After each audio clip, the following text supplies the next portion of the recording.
Welcome to TVBS Meeting Room, where we tackle global issues with a view from Taiwan. I'm your host, Wenqi Yu. Today, we have two distinguished guests, Taiwan's Foreign Minister Joseph Wu and former U.S. Secretary of Defense, Dr. Mark Esper. We're here to talk about Taiwan, U.S., China, national security, and of course, Dr. Esper's book, A Sacred Oath, or in Chinese, 一触即发. That's just published a few days ago by TVBS. It's available in all bookstores in Taiwan and can be ordered online from anywhere in the world. Welcome, Minister Wu and Secretary Esper. Thank you. Glad to be on your show. I believe you knew each other. Ni hao. I believe you knew each other already. Do you remember your interactions in the past when your government services overlapped, maybe between 2017 and 2020? Well, I guess I'll go first.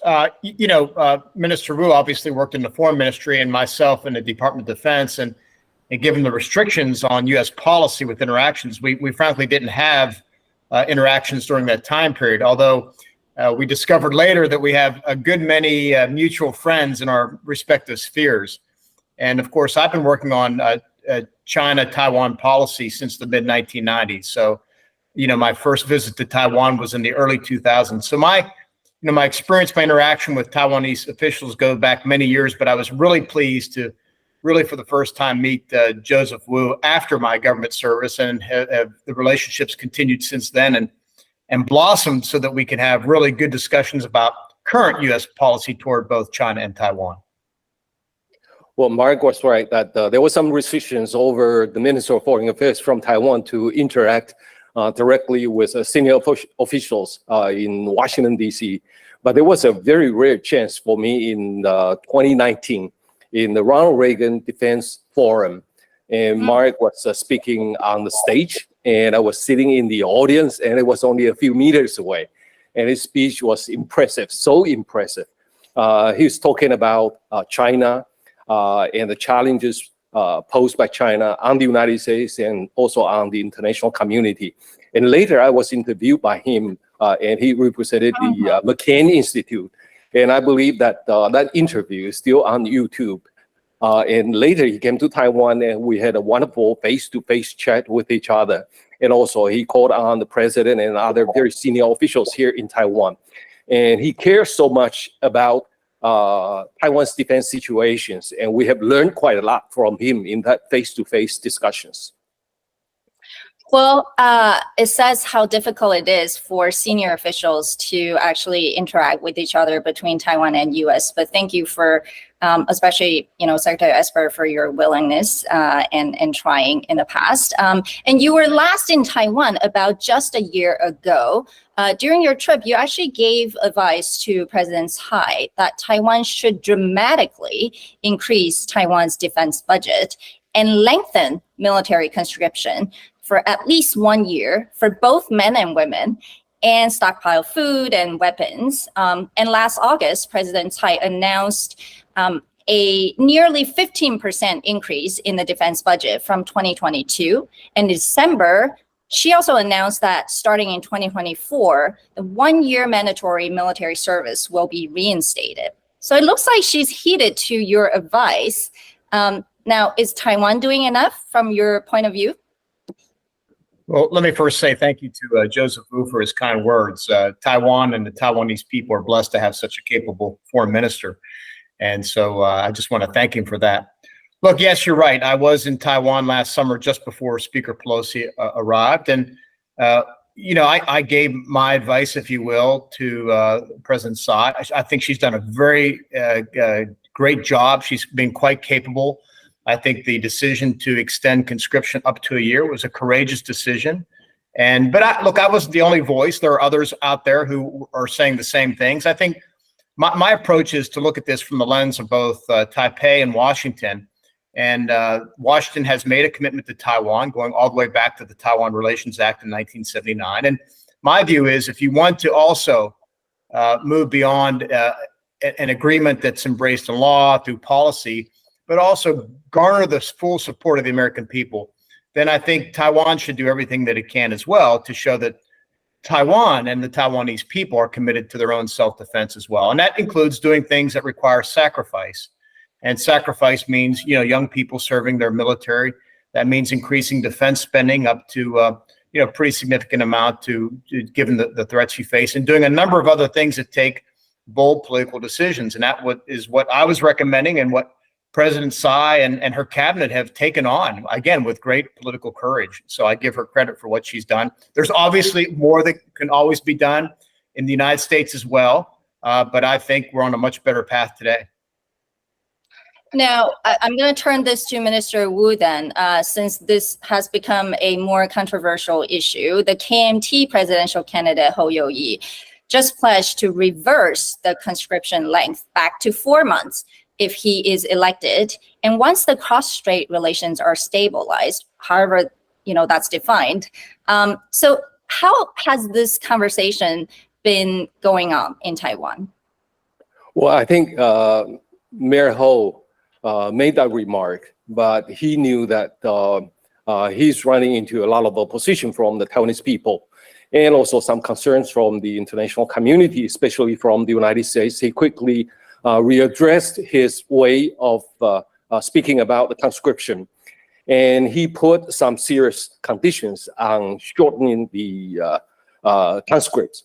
But I think from Taiwan's perspective, we have to be very realistic about the threat we have been receiving from the other side of the Taiwan Strait, especially the military threat. And if we want some other countries to give us necessary support, we cannot just sit idle and ask other countries to provide support to Taiwan. I have some friends who used to serve in the Defense Department, and they told me in a very frank way, we cannot help you more than you can help yourself, or you want to help yourself. If Taiwan is not willing to do any sacrifice, and at the same time, we are not entitled to ask any country to sacrifice for Taiwan.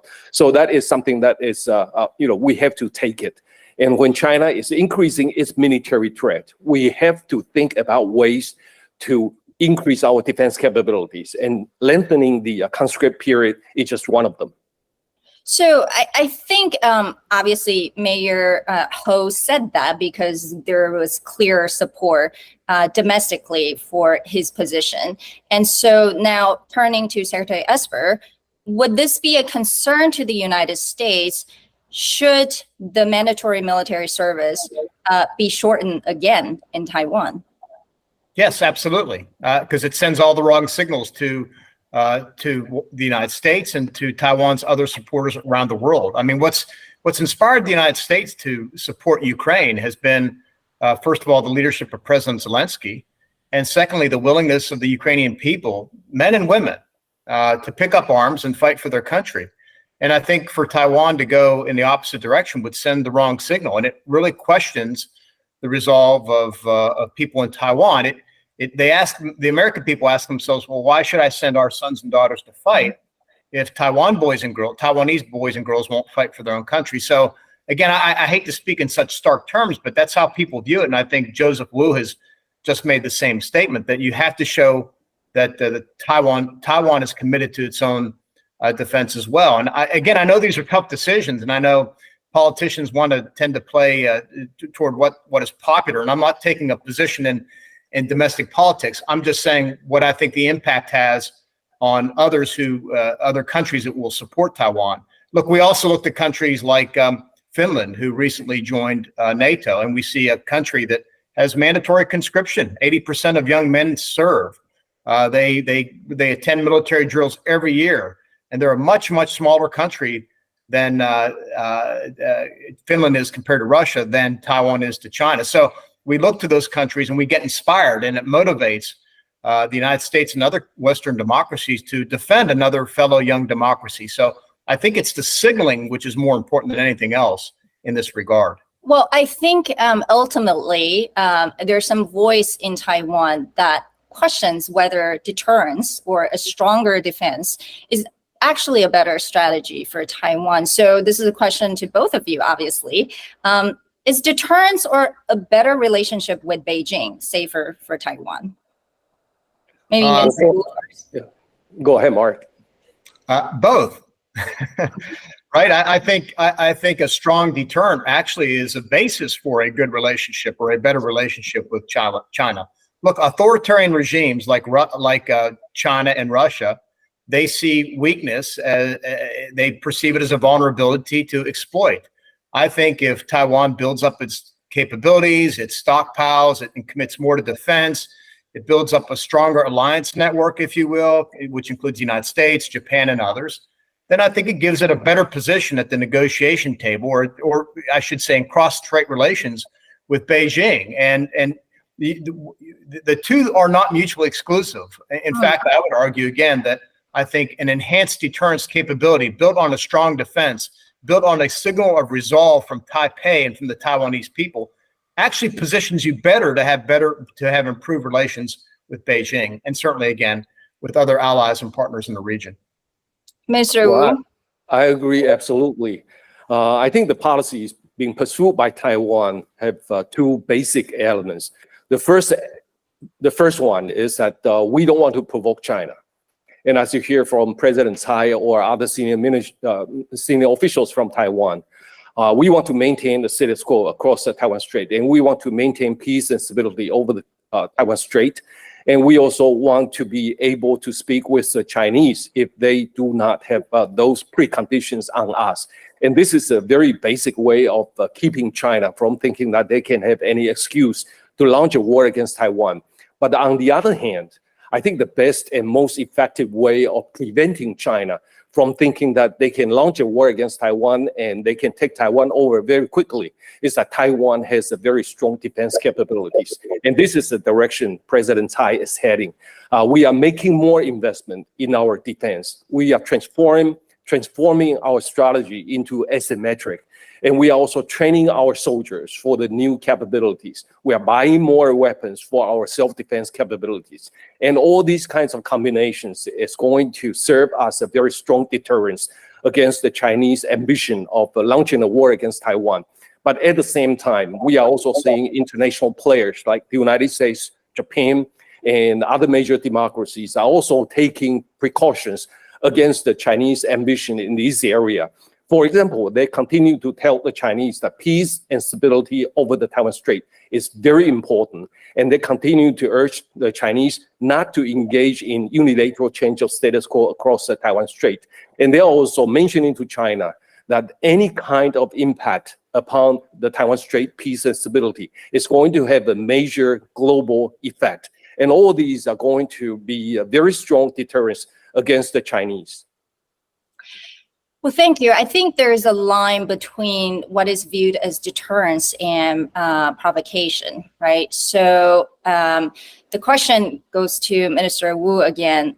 Taiwan is the one to bear the consequences should Washington, D.C. is perceived by China to change its long-held Taiwan policy. So how does Taiwan balance this delicate relationship? Well, you know, on one hand, you need strong support, defense, obviously, but on the other, you don't want to be viewed as you're provoking Beijing. So how do you balance these two? Well, this is not easy, but I think President Tsai has been doing a great job in balancing all different kinds of considerations for not provoking China. We understand that there are things that we need to be very careful, especially when it comes to the status quo across the Taiwan Strait.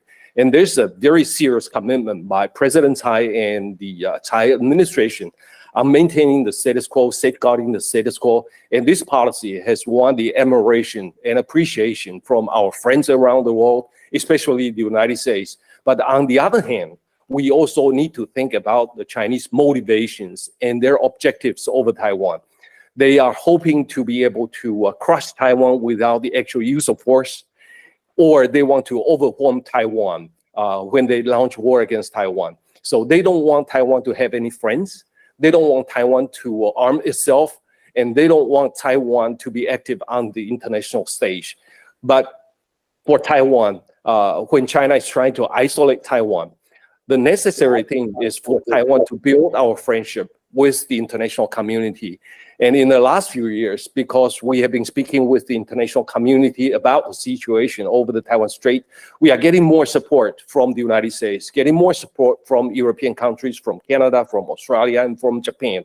And all these are very important elements of deterrence against China. But at the same time, these should not be considered as provocation, because these are just building friendship. Well, I think Minister Wu said a very important sentence, which is status quo, which is a popular, I would say, language by all sides, right? However, I mean, this is a question for Dr. Esper. You've said that the U.S. should not be self-deterred and that Washington, D.C. should review its one China policy and strategic ambiguity policy toward Taiwan. Is that a change of status quo? And do you really think China will not make a move toward Taiwan with those changes? Well, I think longstanding United States policy has been to not provoke China with regard to one China policy. In fact, the policy speaks to no unilateral changes in the status quo, right, through military means. But the status quo, frankly, has changed, and Beijing has changed it. And so when I speak to the need to review the one China policy and to remove strategic ambiguity, it's because of what Beijing has done over the past 40 years, or at least certainly since the Taiwan Relations Act was passed in 1979.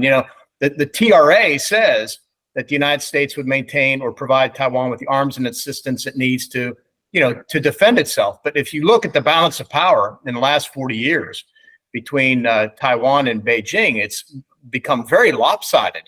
Beijing has a much larger and more capable military force for obvious reasons, right? The size of its economy, country, so forth and so on. So the balance of power in the Taiwan Strait has changed, and China has unilaterally changed it. And just look at the provocative actions by Beijing over the past 40 years. I mean, just last week, you had dozens of crossings of the median line by Chinese military aircraft. You have over a dozen ships off of Taiwanese waters. That didn't happen 40 years ago. That didn't happen 30 years ago. It didn't happen 20 or 10 years ago. But now it is the status quo because Beijing has changed it and is being provocative. And so that's why I've argued that I think we need to take a look at our one China policy and make sure it is sufficient for the time.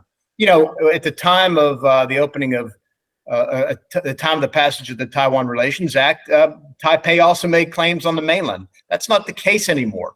There are aspirations to do other things. So I think so much has changed that it is time to update our policy as well. And I think less strategic ambiguity would send a better and more deterrent signal to Beijing about American willingness to support Taiwan if it is attacked unprovoked by Beijing. So that's kind of a short history, which you both know better than I do. But my view has been that China has been the aggressor here, not Taiwan and not the United States. Well, clearly, people define, what's been changed differently. And so I think, the question for Minister Wu related to this was last year, U.S. House Speaker Nancy Pelosi decided to visit Taiwan. I'm sure it's related to this idea that Taiwan needs more reassurance of U.S. security guarantee. So it requires a lot of wisdom and creative thinking when it comes to this kind of situation, senior level officials visiting each other. What were the communications like with the Biden administration as well as the speaker's offices, to the extent that you can share? Well, thank you very much for this question. We stay in very close touch with the Biden administration.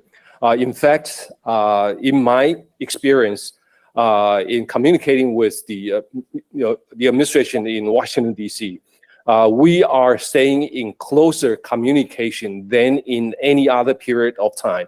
And I think that is because the Chinese have ramped up its military threat against Taiwan, engaged in economic coercion, and also engaged in hybrid warfare against Taiwan. And I think in order to prevent war from taking place, or for Taiwan and the United States to work closer with each other, those kinds of communications are absolutely necessary. And when you mention about Speaker Pelosi's visit to Taiwan, we are also in close touch with her office. In fact, we have been in close touch with all the congressional leaders in Washington, D.C. And we are supported by both sides of the aisle. And this is something that we feel very proud of. And in order for Taiwan to get the support from the United States, that kind of communication is absolutely necessary. And for Speaker Pelosi to visit Taiwan and to show her support for Taiwan, that is highly welcomed by the Taiwanese government and the Taiwanese people. I don't know whether anyone over here has noticed, but when Speaker Pelosi was here in Taiwan, there were a lot of people on the street side showing up the sign says that we love you, Speaker Pelosi. And that is coming from their spontaneous way of showing appreciation. Taiwan has been isolated by China, and the Chinese objective is continue to isolate Taiwan.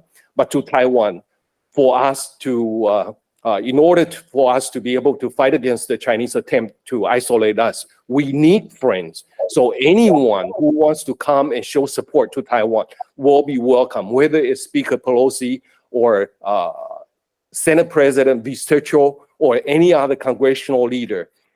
Support for Taiwan is natural, but it's only the Chinese way of threatening Taiwan that would attract more people who want to come to Taiwan and show their support.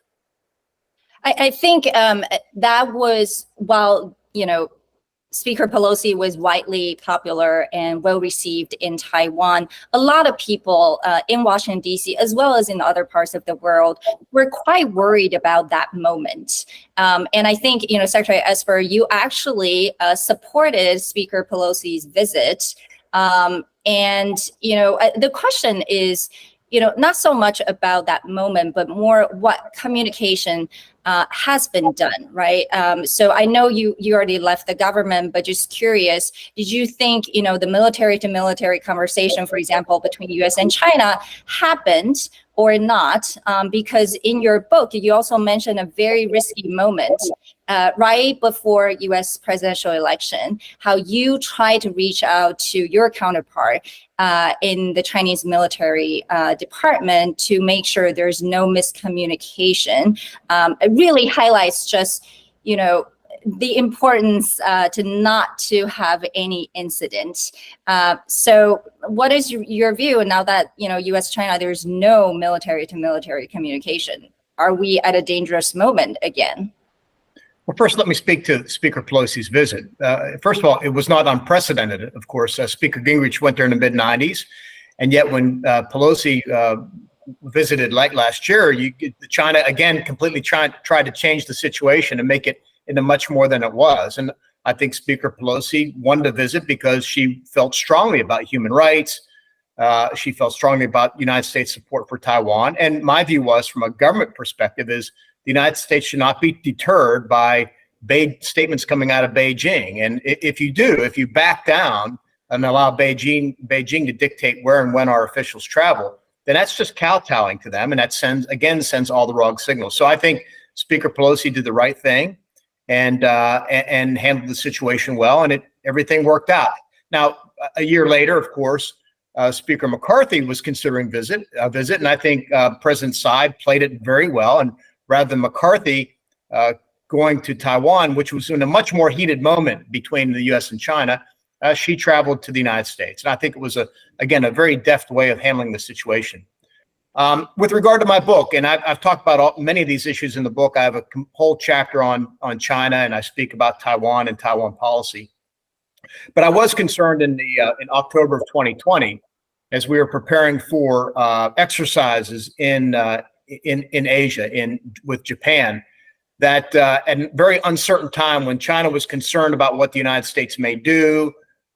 They were unsure about our exercises. If you recall, Xi Jinping was speaking to his military. He was telling them to be prepared. What I wanted to avoid was any type of accident or incident or mishap or misunderstanding. And so I kind of sent a message to my leadership: just steady as she goes, do nothing abnormal one way or the other. And we pushed back an exercise for a few days to avoid the timing of a U.S. general election. I had a good relationship, I thought, with the Chinese defense minister at the time. I worked to meet with him every quarter or so to discuss issues in person or by Zoom like this. because I thought it was important to have a communication line to understand one another. And I still believe that to be the case. Here we are, though, in 2023, and Secretary of Defense Austin has not spoken for quite some time with his counterpart. I think part of it is Chinese posturing. There are problems with the United States sanctioning the general. On one hand, problems going back to the balloon incident, other issues. And I think this is more China kind of playing politics between Washington and Beijing. I do think there needs to be a relationship between the two. I think communications are important. That said, I would not be going back and forth with Beijing, begging, pleading, if you will, for I'm not saying that we're doing this, but it could come across that we're so desperate to have a meeting that it conveys weakness. And that's something you cannot do with Beijing. So I think we need to keep working on it, rebuild the lines of communication, because I think those are important. Well, let me say a few words in addition to what Mark just said. I think he's absolutely right. In addition, I think we also need to look at Beijing's strategy. I think Beijing's strategy, especially over Taiwan, is that they want to say that this is provocative and that is provocative, and you cannot do this and you cannot do that. And if we accept what Beijing has been saying to Taiwan, I think Taiwan might as well surrender. But that's not going to happen. I think the right thing for all of us to do is when we think that something is right, we need to continue to do it. And we cannot let Beijing dictate our terms, like how Taiwan make friends or how Taiwan is building up its defense capabilities. Again, I'll further that, and by saying what Beijing's been doing the last year, at least since Pelosi's visit, with increased crossings of the median line, warships off the waters of Taiwan. All they're doing is slicing away at the standards, at the bars by which we protect and Taiwan safeguards its sovereignty. I think the United States and its friends in the region should match that, should challenge the Taiwan with our own deployments, our own exercises, our own increased training, so that the Chinese realize that the more they pick this up, the more we will assist and not back down. And I don't think we've sent a strong enough signal to Beijing when it comes to those types of actions on our part. Agree, and I think I might want to say a few more words than what Mark just commented. Beijing has been trying to change the status quo unilaterally over the Taiwan Strait. They've been flying over the median line of the Taiwan Strait, which has been safeguarding the status quo and peace and stability over the last few decades. And it's not just the Taiwan Strait. Beijing has also been trying to change the status quo over the East China Sea and the South China Sea. And Beijing has also been trying to change the status quo in the Pacific. And Beijing has also been trying to set up its ports for future naval operations along the Indian Ocean. And I think that requires our attention. And for us to be able to deal with that, I think all democracies need to work with each other to prevent Beijing from changing unilaterally changing the status quo in different parts of the world. Well, it's good to see that Taiwan is working closely with the U.S. and some other allies to strengthen the defense. But diversification of strategy is also important. So this is for Minister Wu. Is Taiwan having other hedging strategies? We've been trying to build up friendship with many other democracies. And I should say that our relations with major democracies have been improving tremendously in the last couple of years. You were just in Europe, right? You were just in Europe a few weeks ago. That's right. I was just in Europe. Our relations with major European countries, with the UK, with Canada, with Australia, with Japan, have also been tremendously improving. And if you listen to the statements coming out of these capitals or their summits, G7 summits, or all kinds of 2+2 meetings, they all come up with a standard phrase that it is very important to maintain peace and stability over the Taiwan Strait. And they also oppose unilateral change of status quo over the Taiwan Strait.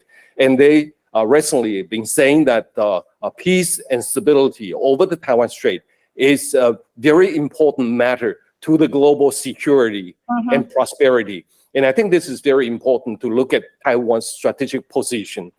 Taiwan is a major democracy, and it's also a powerhouse for semiconductor production. And this is also a major international shipping route through Taiwan Strait. And if all these are being disrupted, I think it's going to have a major impact upon the global community.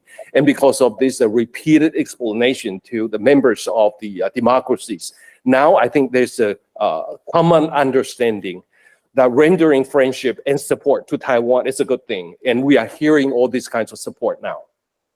Well, I think I'm glad that you mentioned Taiwan's semiconductor industry, because I think, Taiwan's strategic importance is more than defense and security, or defense in another way. And so, however, it has become a double-edged sword for Taiwan's leading chip manufacturing companies. That's why we're seeing TSMC, investing in Arizona in the United States. That's also become a debate domestically in Taiwan. So I guess the question is diversification of semiconductor manufacturing safer or better for Taiwan? Well, from our perspective, Taiwan has built this cluster or ecosystem of semiconductor industry in the last 4 decades. And now this is where we are. We produce about 60% of the global total output of semiconductor chips and about 92% of the most advanced semiconductor chips. And this is the kinds of situation that is very hard for any one country to replace. And the investment from the TSMC in Arizona or in Japan, Kumamoto, Japan. I think this is the way the TSMC is trying to expand its global operation in cooperation with its major partners, either in the United States or in Japan. And I heard that some semiconductor companies here in Taiwan are also thinking about entering into cooperation with European countries. And all this is the diversification of Taiwan's strengths and diversification in the sense that Taiwan is extending more of its semiconductor influence over the global community.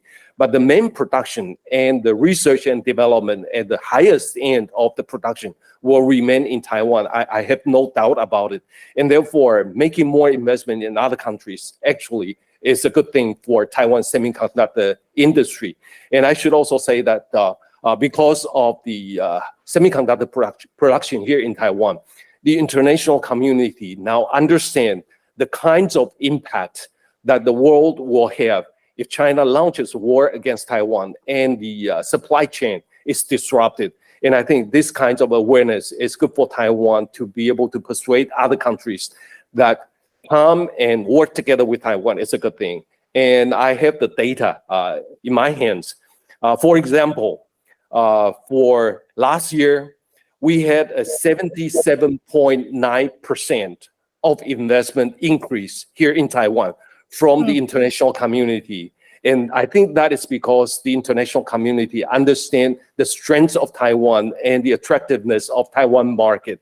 And with the international investment coming into Taiwan, I think Taiwan is made safer than before. Well, then I'm going to ask Dr. Esper, because clearly, the diversification of semiconductor manufacturing capability in the world is one big concern for the Biden administration. And so you see the administration's technology export control and other restrictive investment policies in the name of national security. And in your view, this is quite some government intervention. And so the question is this actually going to slow down or actually accelerate China's technology advancement? Sure, it's a good question. Let me go back a couple steps on and talk to your first question about the diversity. I think Taiwan's is doing a great job diversifying its relationships. It's been enabled certainly by Xi Jinping's rise and China's bad behavior, so much so that I think a very important moment that people in the West often miss is the fact that Japan has moved markedly in a very positive way with regard to its view on China and its concerns about Taiwan. And if you look to Europe, you'll see Germany, which is really surprising, also making similar moves. NATO just came out of its summit with a very strong statement about China. So you see Europe moving as well. On the diversification front, and I'll get to your answer, on the diversification front, I also think it's important, I've been saying this publicly, that the United States can conclude a trade agreement with Taiwan this year, and we should also have a tax and investment agreement as well. I think doing that will help strengthen the economic ties between our countries, and then send the right signals to other Western allies to also conclude similar types of agreements with Taiwan, which would allow Taiwan to, again, diversify its economy, pull back some of the investment from China itself, and then be in a stronger position internationally. Now, this gets us down to the semiconductor piece. Look, I clearly, the United States restrictions on technology going to China is about national security, but it's also about economic security as well. You know, semiconductors, chips, if you will, are going to be the lifeblood of today's economy, of our economic prosperity, our national security, and our way of life. And I think we cannot allow that to be at risk. I think that's part of the diversification scheme, but we also cannot allow China to have access to those advanced high technology items, chips, that will allow them to fuel their industries and their military. Look, they got the largest military in the world right now, and it's getting better and better. That's one concern. At the same time, they have a strategic plan to dominate certain industries, aviation, telecommunications, biotech, you name it. And we cannot allow China to win that race. And we cannot allow an authoritarian regime to dominate these key industries, because we will all suffer as a result. So I think what the Biden administration is doing, it's a continuation, frankly, of the Trump administration policies when it comes to controls on chips. They've taken a step further. It needs to be multilateral, but I think it's all a good thing when it comes to protecting ourselves. Well, since you mentioned the Trump administration, a lot of Taiwanese people actually liked President Trump and the administration's Indo-Pacific policy. They credited President Trump for being tougher on China and being more supportive of Taiwan. But in your book, you highlighted the danger of President Trump as the US president and his lack of respect for the professional decision-making process in the US government. So can you say a little bit more to our audience?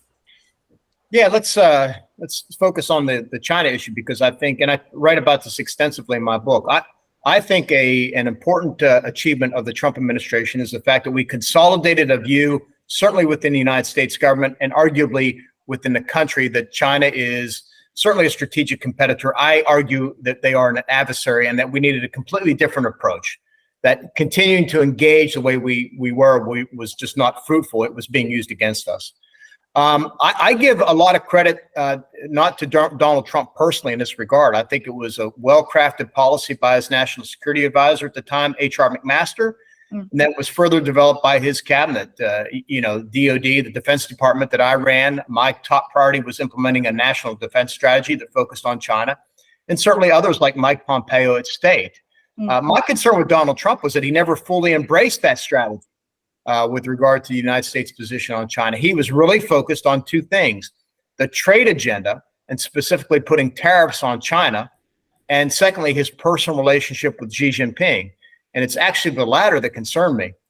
Donald Trump, frankly, didn't get tough on China until COVID hit the United States really hard in the spring of 2020, and that we had every reason to believe that China was behind it, certainly not providing information to help us deal with the pandemic, the global pandemic. So my concern with Donald Trump was more that he valued his relationship with Xi Jinping more than he did implementing, I thought, was a really robust, comprehensive strategy to deal with China and to support friends like Taiwan. Well, since President Trump is running again, are you worried? And what would be your advice to foreign governments, including Taiwan, should there be another Trump administration? And will you join? Well, no, I won't join. I don't think Donald Trump is fit to be president for any number of reasons. First of all, I think he puts himself first, and I think any leader, whether it's the president of Taiwan, the president of the United States, you name it, has to put the country first, the people first, and that's not Donald Trump's inclination. In this case, you know, I don't think Donald Trump values alliances and partnerships the way myself and other traditional Republicans, and I describe myself as a Reagan Republican. Ronald Reagan believed strongly in allies and partners and defending democracy and human rights. That's not where Donald Trump comes from. So my concern would be that in a second administration, Trump administration, after learning lessons in his first go around, that he would ultimately work to pull ourselves out of NATO, pull U.S. forces out of Korea or Japan, and maybe weaken the relationship with Taiwan. All those things would be bad, certainly for Taiwan, but also for the United States national security and for international stability writ large. Well, then, so the last question would be for Minister Wu. So, it wasn't easy to deal with any government with such uncertainty. So how did Taiwan actually evaluate and manage that relationship, especially towards the end of the Trump administration? And should there be another Trump administration, what would be Taiwan's sort of contingency plan or strategy? Well, we did not work with President Trump directly, except for that phone call before he took office. And of course, that was the initial contact. But when President Trump was in office, we worked primarily with those officials in the administration, in the Defense Department, in the State Department, and also in the National Security Council. And all these very nice and very helpful officials helped elevate Taiwan's relations with the United States. So we owe a lot to those officials who served in the Trump administration. And our relations with the United States is that we try to build friendship with both parties. And on the Capitol Hill, we got tremendous support from both sides of the aisle. In fact, the visiting congressmen continue to tell us that the United States is being seriously divided, especially in the Congress. But when it comes to Taiwan, they are united. So we are very happy to work with both parties on the Capitol Hill. And in the administration, we have a long relationship with the White House, the National Security Council, the Defense Department, and the State Department. And no matter who is in office, even though they might have a different style, and I think the support will remain the same. And we are confident that no matter who is becoming the new president of the United States, we will continue to enjoy very solid relations with the United States. Well, I think same reason why, Dr. Esper is still very much involved in Taiwan-related issues, even though he's left the government. So thank you, Minister Wu and Dr. Esper, for speaking to TVBS Meeting Room. We hope to promote better understanding between U.S. and Taiwan, and starting with Dr. Esper's book, 一触即发. Thank you and take care. Thank you. Thank you.